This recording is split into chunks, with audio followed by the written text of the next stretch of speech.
Bem, meus amigos, uma boa noite para todos. Que a paz do nosso Mestre Jesus esteja desperta em nosso coração. Hoje eu gostaria de iniciar pedindo a proteção da mãezinha, da nossa humanidade, de Maria, que ela possa adocicar os nossos corações. É o que tanto nós necessitamos nessa vida, que às vezes é tão difícil, é tão árdua. Deixa para os ingênuos pensar que essa vida é maravilhosa. Não é, não. Muita coisa nos é concedido para que a gente possa continuar a viver. E vivendo, nós poderemos cumprir esse papel. Esse papel que, antes de tudo, é o papel da evolução. Hoje nós vamos estudar uma das passagens mais lindas do Evangelho. Uma passagem que, antes de tudo, dignifica a mulher, a mãezinha. Maria é a nossa mãezinha, na realidade. É mãezinha de toda a humanidade. João, o discípulo amado de Jesus, representa essa humanidade. E na cruz, Jesus cruzou o olhar com esse discípulo amado. E lhe concedeu a sua mãe. E a partir daquele momento, ele passou a ser, o texto foi lido, o responsável por Maria.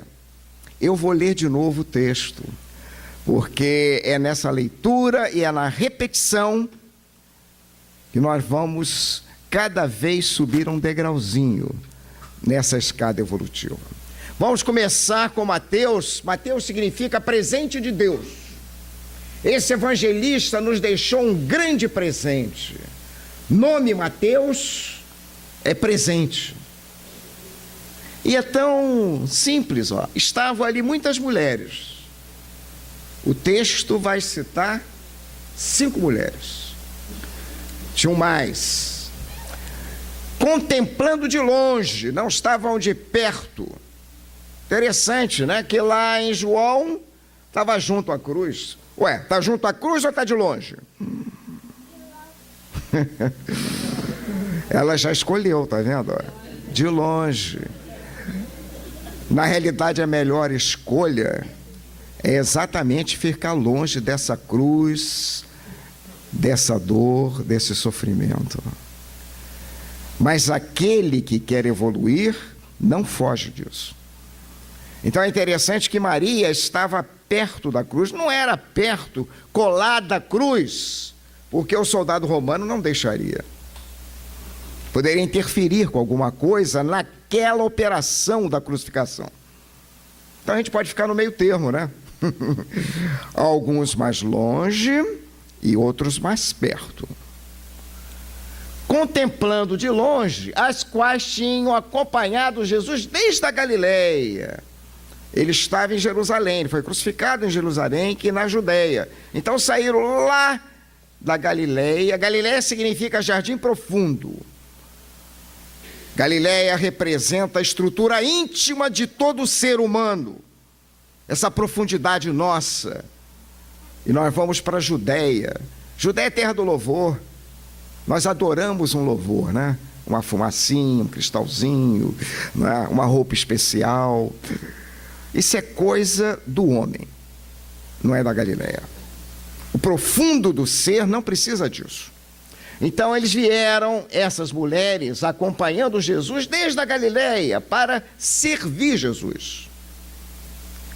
Entre elas estavam Maria Madalena, apaixonada do Mestre, e Maria, mãe de Tiago e de José. Essa Maria é a Maria de Cleófas. Ela teve outros filhos, os ditos irmãos de Jesus, né? Aqui são citados 2, Tiago menor, José, teve Judas Tadeu, né? E teve Simão. Além de outros irmãos ou irmãs de Jesus. A palavra que Jesus usou no original, Jesus falava em que língua mesmo? Ali no povão, no dia a dia, qual era a língua que Jesus falava? Ele falava aramaico. A palavrinha ar. Essa palavrinha significa irmão, de uma maneira genérica, parente.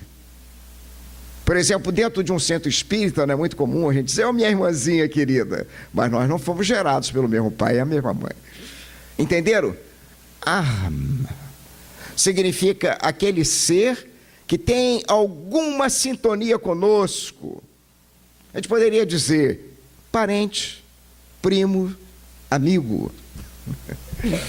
Não.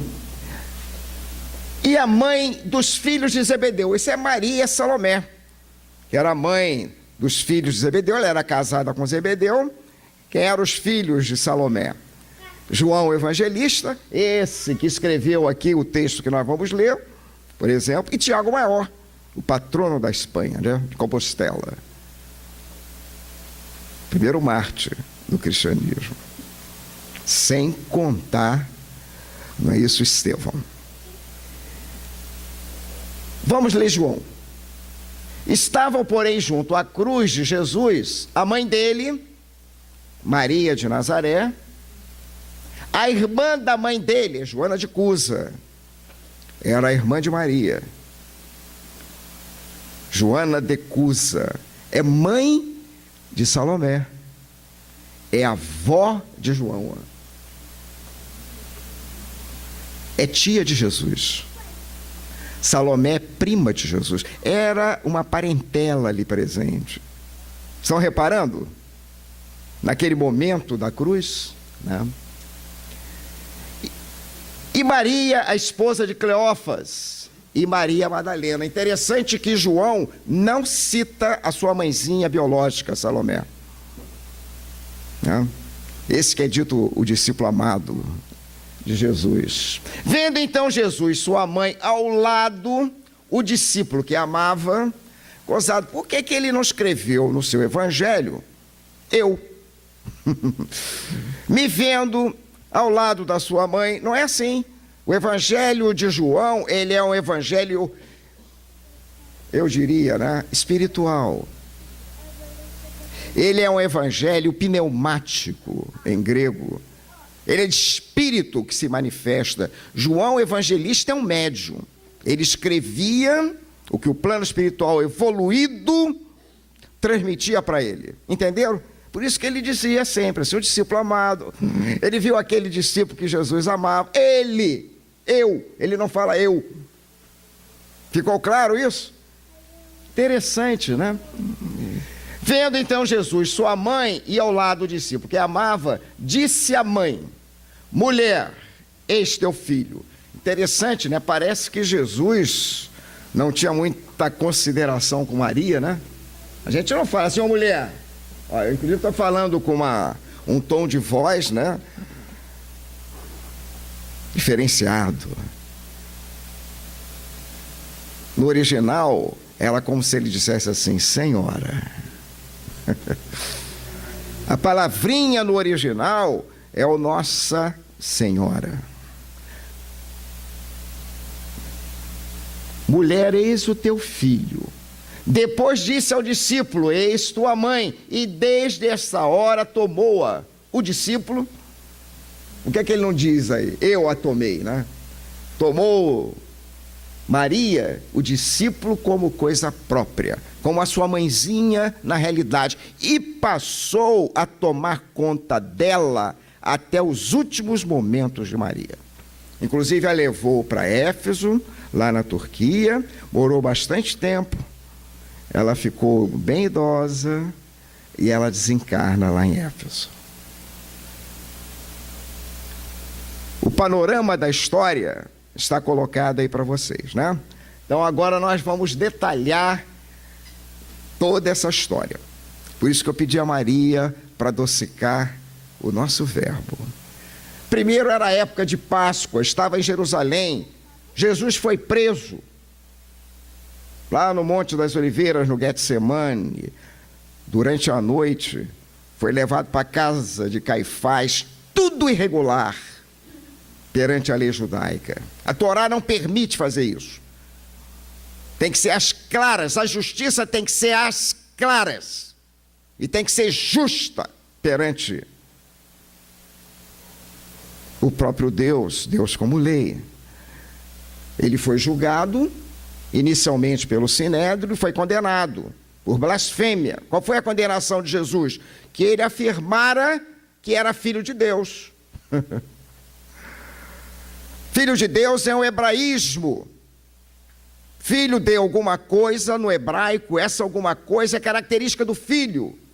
Por exemplo, filho da luz é o ser iluminado. Filho das trevas é o ser atrasado espiritualmente. Filho de Deus, o que é? É um ser divino. Jesus já não pertencia a esse mundo, né? Ele mesmo afirmara isso. Eu não sou desse mundo material. Jesus estava num plano divino. Aliás, a maior dor que Jesus sentiu foi abaixar sua vibração e se manifestar num corpo que a lei lhe permitiu se manifestar por misericórdia. Oséias capítulo 6, versículo 6, por misericórdia para ele. Eu não sei se vocês têm mediunidade, mas, por exemplo, quando a gente entra num ambiente de felicidade, de amor, você se sente bem, não é verdade? Eu me sinto tão bem quando eu entro nessa casa. Aliás, eu nasci no dia 17 de outubro, junto com o Frei Fabiano de Cristo. Só que a distância psíquica é imensa.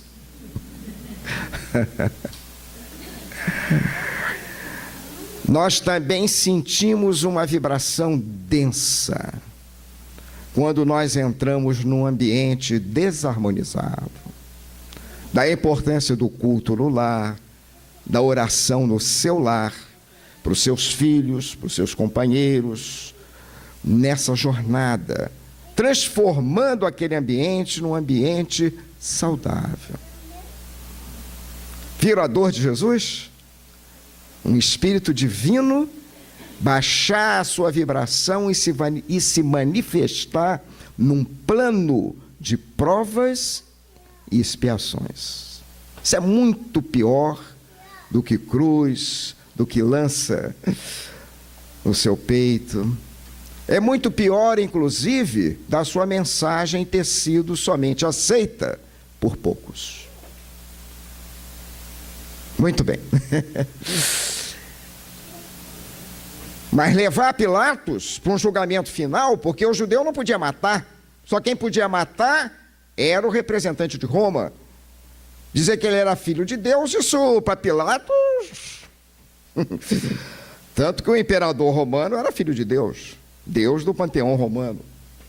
Então isso não poderia ser dito para a autoridade romana. Então mentiram, inventaram que ele tinha dito que ele era rei dos judeus. Mas ele tinha dito que o reino dele não é desse mundo. O reino dele é um reino espiritual. E a gente não pode esquecer a mensagem de Jesus, o objetivo da vinda de Jesus ao nosso plano. E às vezes a gente perde esse conceito, né? Perde essa bússola. O que Jesus veio nos trazer como boa nova, como uma novidade, como um evangelion? Que existe um reino acima do reino humano, que é o reino de Deus, ou o reino dos céus. Porque os reinos existentes aqui nesse plano, quais são eles? Mineral, vegetal, animal e o que nós nos encontramos. Quando recebemos a razão contínua, o livre-arbítrio e a responsabilidade. Como é que se chama esse reino? Nominal. Então existe um reino acima do reino nominal, que é esse reino de Deus, de qualidade, de uma vida que não é de quantidade, é uma vida de qualidade, é uma vida, tão bem traduzida pelo Pastorino, é uma vida imanente, é uma vida que não depende. A gente depende de tudo, né? Respirar, comer, trabalhar, etc. E ai de mim se não fizer. Foi condenado, mesmo Pilatos não querendo, ele foi condenado à crucificação por imposição até da autoridade judaica. Crucifica-o, crucifica-o. Gritaram para ele, né? E Jesus foi crucificado ao lado de 2 ladrões, não é isso? Gesta e Dimas. Aí muita gente chama Dimas do bom ladrão. Ladrão não é bom, ladrão é ladrão, independente da posição que ele ocupa. Inclusive pode ocupar posições de destaque na hierarquia da sociedade. É ladrão, ladrão é cadeia. Ficou claro? Desculpe, eu estou falando como Estênio. O nome Estênio significa duro. Duro no falar, duro de teimosia, duro em todos os aspectos. Mas sempre, como nós vivemos num mundo dual, o nosso nome, que é a manifestação externa da essência mais profunda do ser, tem um lado bom e um lado ruim. Eu mostrei todo o lado ruim, né?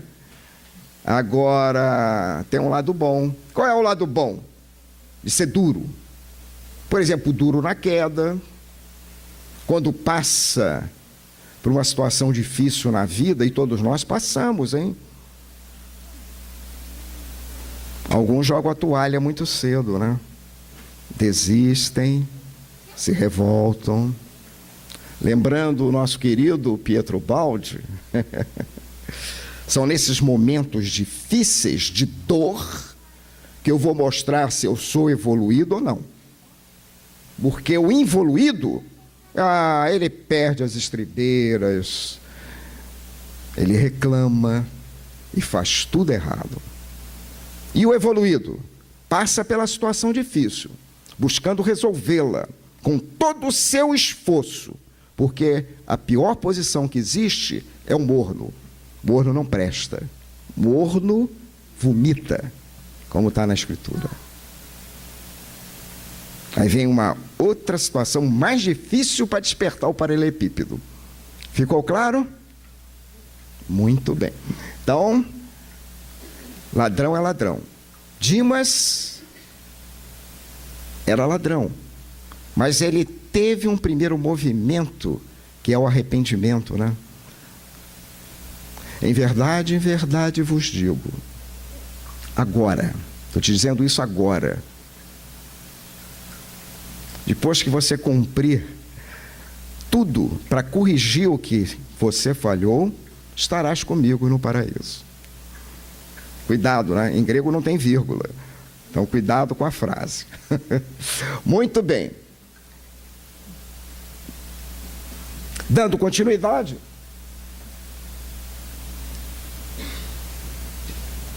nós vamos estudar agora essa passagem ao pé da cruz, né? É interessante, ó, as mulheres, elas estavam, algumas de longe, e eram muitas mulheres, não eram só 5, e algumas de perto, né? As citadas eram as que estavam mais próximas de Jesus, eram 5, né? Maria de Nazaré, a mãezinha de Jesus, Maria de Cleófas. Cleófas era irmão de José, marido de Maria de Nazaré. Então era tia de Jesus também, ó. Quem mais que estava lá? Joana de Cusa, irmã de Maria. Salomé, filha de Joana de Cusa. E a apaixonada de Jesus, Madalena, aquela que teve a honra de ser a primeira que Jesus se apresentou na ressurreição. Então vamos lá. Então essas mulheres são todas lá da Galileia e vieram até a Judeia, até Jerusalém, para servir o Jesus. O que elas faziam? Elas tinham uma caixinha. Joana de Cusa era casada com Cusa. Cusa era intendente de Herodes, rica. Então traziam dinheiro para aquele grupo. Quem era o tesoureiro, hein? Naquela época? Judas. era o mais instruído, mais inteligente. Ele é que cuidava dessa caixinha. Que mais? E ajudava Jesus no sentido da alimentação, da roupa. Entenderam o papel dessas mulheres? E era um grupo grande, né? Só de apóstolos, 12, sem contar os discípulos mais chegados, né? Todos esses, durante a crucificação, permaneceram de pé. Só teve perto de Jesus um homem. Qual foi ele? Um apóstolo. Aquele discípulo amado, João Evangelista, que era um jovem. Para vocês terem uma ideia, João Evangelista, nessa época, tinha um pouco mais de 20 anos. Foi o único presente ali perto de Jesus na cruz, correndo o risco, inclusive, de ser preso também, né? Você é um deles? Olha lá. Ficou clara essa situação? Muito bem. Nesse momento nós perdemos feio, né? Olha só, 5-1. Não foi 7-1, mas... Vamos começar por esse homem, João Evangelista. Ele nasceu em 10, na cidade de Betsaida. Betsaida, na Galileia, é terra da pescaria. Ele veio pescar todos nós aqui, né? Ele é uma águia. Ele escreveu um evangelho pneumático, 3 cartas e o Apocalipse, que encerra o Novo Testamento. O Apocalipse é numa linguagem completamente diferente, né? Ok? Todo esotérico. Então, João era extremamente profundo espiritual. Daí o símbolo dele, uma águia. E mais tarde, esse João, ele volta numa figura tão bonita, né? Tão querida, do nosso Francisco de Assis. É interessante que no finalzinho do Evangelho de João, né, Pedro pergunta a Jesus. Pedro representa a nossa emoção, e a nossa emoção é fofoqueira, né? Então Pedro, vendo João atrás, perguntou para Jesus: Jesus, eu, Pedro, sei que vou morrer na cruz. Jesus já tinha avisado para ele naquele momento. E aquele outro lá? Aquele que você considera como discípulo amado. E Jesus falou que ele vai ficar até que eu volte. E surgiu logo um zum, zum, zum, aquela foca danada. Mas Jesus repreendeu: Pedro, o que te interessa saber do outro? Deixa ele vai ficar aqui até que eu volte. Aí sim ele vai ser crucificado. E o zum, zum, zum que chegou logo a seguir é que João não morreria, né? E olha que tentaram matar ele, hein? E já velho. O Liciniano colocou ele numa banheira cheia de óleo fervendo. Não matou o velho.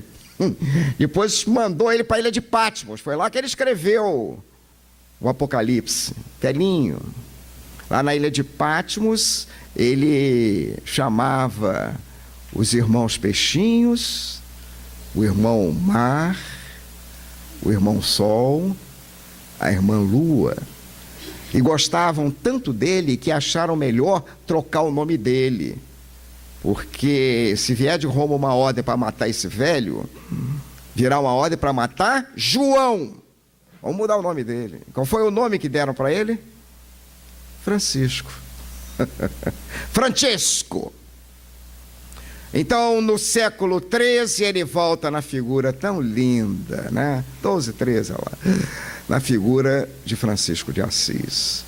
E onde é que ele obteve a crucificação? Lá no Monte Alverne, quando ele teve o contato com o Cristo e apareceram o quê? Os estigmas nas suas mãozinhas, no peito e nos seus pezinhos. Entenderam? Ficou aqui até que o Cristo voltasse, se manifestasse naquela personalidade. Interessante, né? Ele morreu no ano 103, então, para vocês terem uma ideia, ele viveu 93 anos, bem velhinho. Naquela época, viver 93 anos era coisa incomum. Quanto tempo era a vida média de um homem naquela época? 30 anos. Guerra, doenças, etc. Viver 93 anos não é fácil, né? O nome dele, ó, a manifestação dele como essência é graça de Deus e é um diminutivo. Na realidade, Johanna significa um diminutivo, é uma gracinha divina. Para ficar chato chamar um homem de gracinha, né? Então, uma manifestação pequena, mas olha, pode ser do tamanho de uma semente de mostarda, a menor semente que existe.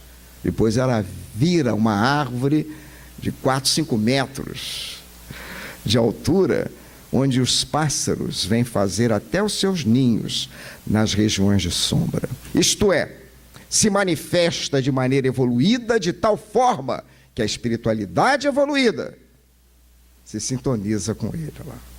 Esse é a Johanna, esse é o João, filho de Zebedeu e Salomé, irmão do Tiago maior, primo de Jesus. Ok? Esse era o único homem ali presente. Os outros estavam de longe, ou então lá no cenáculo, tudo escondido, morrendo de medo. Agora vamos às mulheres. Eu vou começar por Maria, não poderia começar por outra, né? Maria de Nazaré. Ela nasceu aproximadamente 15 anos antes de Jesus, tá? E ela vai desencarnar na cidade de Éfeso, a probabilidade maior, né? No ano 42. Então ela desencarnou com cerca, né, de 57 anos, né? Já era uma idade também avançada para aquela época. Os seus pais eram Joaquim e Ana, né, os avós de Jesus. Santana é o dia da vovó, né, assim, ó. E o nome Maria é tão interessante que Maria vem de Miriam em hebraico, que deu Mariam em árabe. Maria em grego significa rainha, estrela do mar, pureza. Que nome, hein? Então, quem se chama Maria, aqui presente, tem a obrigação de manifestar essa essência. E quando é que ela fez isso, hein? Quando ela manifestou essa essência pela primeira vez, digamos, o primeiro sim a Jesus aqui na terra, quando foi feito isso? Quando o anjo Gabriel chegou para Maria e disse: Maria, o Shekinah, Maria, a sombra do Senhor, né? Com as traduções inventam isso. Que sombra é essa? Shekinah, na Cábala judaica, é a vibração divina que se materializa. O Shekinah, Maria, está materializado no seu ventre. E o que ela pergunta para o anjo Gabriel? É o Deus, Gabi, com a forma de um homem, aquele ser iluminado, com uma figura linda, humana. O que ela pergunta para aquele anjo? Como pode ser isso? Eu nunca tive contato sexual com homem, com varão. E o anjo Gabriel explica para ele, ela, Maria, que aquela vibração divina que já estava materializada no seu ventre não era fruto de homem. Nem poderia ser. Milagre seria Maria gerar um filho com um homem, Jesus, com José ou com outro homem qualquer. Jesus era um espírito divino, era um espírito puro. Jesus era um espírito puro. Espírito puro não reencarna mais, não é fruto de biologia nossa, não é fruto de ventre de mulher. Se Jesus nascesse fruto de ventre de mulher, seria uma derrogação de lei. Maria entendeu perfeitamente. Muita gente pensa que Maria era bobinha, né? Maria tinha uma inteligência imensa. Ficou claro? E houve um silêncio naquele momento, né? O anjo Gabriel esperou a resposta dela. E qual foi a resposta de Maria para o anjo? Faça-se em mim conforme tu dizes. Eis aqui a escrava do Senhor. Maria foi o primeiro sim à manifestação do Cristo em nosso planeta. Muito bem. Madalena, Maria de Magdala, né? Interessante, ó. Magdala fica aqui, ó, lá na Galileia, então fica lá no profundo do ser, e Magdala significa torre alta, torre de Deus, com aquele olhar de vigilância. O nome Madalena tem essa expressão, né?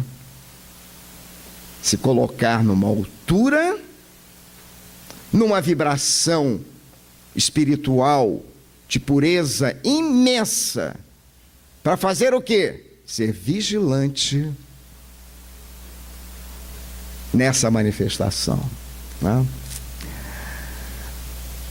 Madalena era apaixonada por Jesus, né? Não resta a menor dúvida. Ela era uma mulher extremamente linda, não é? Não tem registros de Madalena. Alguns dizem que ela era loura, outros morena, mas ela tinha cabelos longos, encacheados, trabalhava com aromas, tanto que ela é, digamos, a protetora do pessoal que fabrica perfume, né? É Madalena. E Madalena tinha uma vida muito estranha. Vamos entender essa figura. Ela não era uma prostituta da maneira trivial. Ela era rica. Ela ficou órfã muito cedo e ela vivia em Magdala num verdadeiro palácio, produzindo seus aromas. E nesse palácio tinha de tudo, né? Muita festa. Vinha gente do mundo inteiro para lá. Festas, mas comilança. Eu preciso entrar mais no detalhe? Essa era a vida de desordem de Madalena. Mas de onde é que surgiu essa história de Madalena ser prostituta? Foi aqui, ó. Em 591, o Papa Gregório I, numa homilia, numa pregação, ele inventou uma história, fez uma confusão do cão, depois de que Papa não erra, né? Muito lá. Ele falou o seguinte, que Madalena, Maria de Betânia e aquela pecadora que esteve presente no banquete na casa de um fariseu, com Jesus, que foi lá e jogou um nardo, né, e enxugou Jesus com seus cabelos, eram a mesma pessoa. Isso não tem menor sentido, porque Maria de Betânia era irmã de Marta, irmã de Lázaro, e era lá da Judéia, não tem nada a ver com Madalena, que era na Galileia. Ela era realmente aquela pecadora, porque ela se apresentou no banquete na casa do fariseu Simão. Interessante, como é que ela entrou lá, né? Por que deixou ela entrar, se ela era uma pecadora? Naquela época, a pecadora, por exemplo, uma mulher com os cabelos soltos e compridos era uma pecadora. Se ela tivesse menstruada, era uma pecadora. Entenderam? Então, infelizmente, isso foi colocado como título de Madalena. Só foi ser corrigido, olha lá, em 1969 pelo Papa Paulo VI, que mostrou que aqui são 3 individualidades. Ok? Eu diria 2, né? Porque a pecadora do banquete é a própria Madalena. Isso é revelação espírita. Ficou claro isso? Jesus foi o primeiro homem que se apresentou a Madalena sem ter outros interesses com Madalena. E a curou de uma depressão imensa. E a partir daquele momento, Madalena passou a ser apaixonada por Jesus. Maria, esposa de Cleófas. Cleófas, ou Cleopas, ou Alfeu. Cleófas está em grego, Alfeu está em hebraico. É interessante que ela teve diversos filhos, ó. Tiago menor, o primeiro bispo de Jerusalém, né? Um apóstolo de Jesus, ó. José, Simão. Esse Simão, juntamente com esse Cleófas, são aqueles 2 discípulos que Jesus apareceu depois da ressurreição, se dirigindo à cidade de Emaús. Cleófas era já idoso e era uma figura de destaque do judaísmo nessa cidade. E Simão era filho dele. Então eram esses dois que estavam lá, que não reconheceram Jesus, né? Jesus se apresentou de uma outra maneira, de forma espiritual, e eles estavam com medo. Quem tem medo não tem contato, sintonia com uma espiritualidade superior. Eles só conseguiram visualizar o Cristo lá em Emaús, na mesa, quando eles cortaram o pão. Pão é o alimento espiritual. Então, só na hora que acaba com esse medo e você se dedica ao trabalho espiritual, você tem esse contato com Cristo. Você o reconhece. O pão também representa esse corpo. E, infelizmente, às vezes, nós só reconhecemos o Cristo quando esse corpo sente dor. O nosso Chico dizia, né? Como é que o homem evolui? O Chico dizia assim: ah, meu filho, ele evolui por desidratação, por perda de líquido. O ele evolui pelo suor do trabalho, ou ele evolui pela lágrima da dor. Nós temos a liberdade de escolha, o livre-arbítrio, né? Então, observem que Maria de Cleófas era tia de Jesus, era casada, né, com Cleófas, que era irmão de José, e alguns afirmam que ela também era irmã de Maria, mas esse irmã é aquele arma que a gente não sabe com precisão se trata de irmão, filho de pai e de mãe mesmo, ou se é um parente próximo. Essa é Maria de Cleófas. Maria de Cleófas, Madalena e Salomé são as três Marias, né, tão famosas do Evangelho, que estavam lá no domingo cedinho, levando aromas para fazerem a segunda unção do corpo de Jesus. Joana de Cusa, essa é especial, hein? Ela era casada com Cusa. Cusa era intendente de Herodes Antipas, o rei Herodes da Galileia, mau como um pica-pau. Ele é que cuidava, era o tesoureiro lá. Aliás, até hoje em dia, ser tesoureiro não é uma boa. Realmente não é uma boa. Cusa é vidente, só que esse vidente, é interessante, não é um vidente como Magdala, né? Que tem aquela visão de uma torre, que é uma visão iluminada. Esse é o vidente das coisas materiais. E se lambuza com elas, né? Joana de Cusa era a mãe de Salomé, casada com Zebedeu, que ele tinha uma companhia de pesca lá na Galileia, né? Trabalhava Pedro, André, João Evangelista e Tiago Maior. E essa colônia de pesca continuou. Então vinha de lá também o dinheirinho para sustentar aquele grupo. E quem é que levava principalmente? Salomé, né? Então Salomé era a prima de Jesus. E os seus filhos, primos de segundo grau, né? Então João e Tiago Maior eram primos mais distantes de Jesus, mas eram primos também, né? Só para vocês terem uma ideia, essa Joana de Cusa, ela vai desencarnar no ano 68 em Roma, lá no circo, queimada viva. Ela tinha um filhinho mais novinho, ela tinha ficado viúva, e ela foi presa lá em Roma.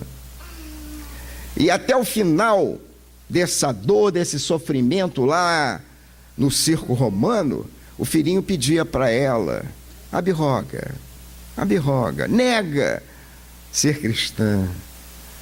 E ela manteve isso até o final. E a história relata também que nesse momento, Maria, já desencarnada, ela foi até lá no circo, numa verdadeira legião de luz, levando aqueles que estavam sendo sacrificados no circo romano, o que Maria sempre nos traz, né? O seu amor, o seu carinho, a sua dedicação.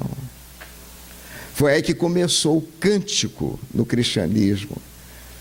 Maria induziu, inspirou aqueles que iriam morrer a cantar: Ave Cristo, Ave Cristo, salve Cristo.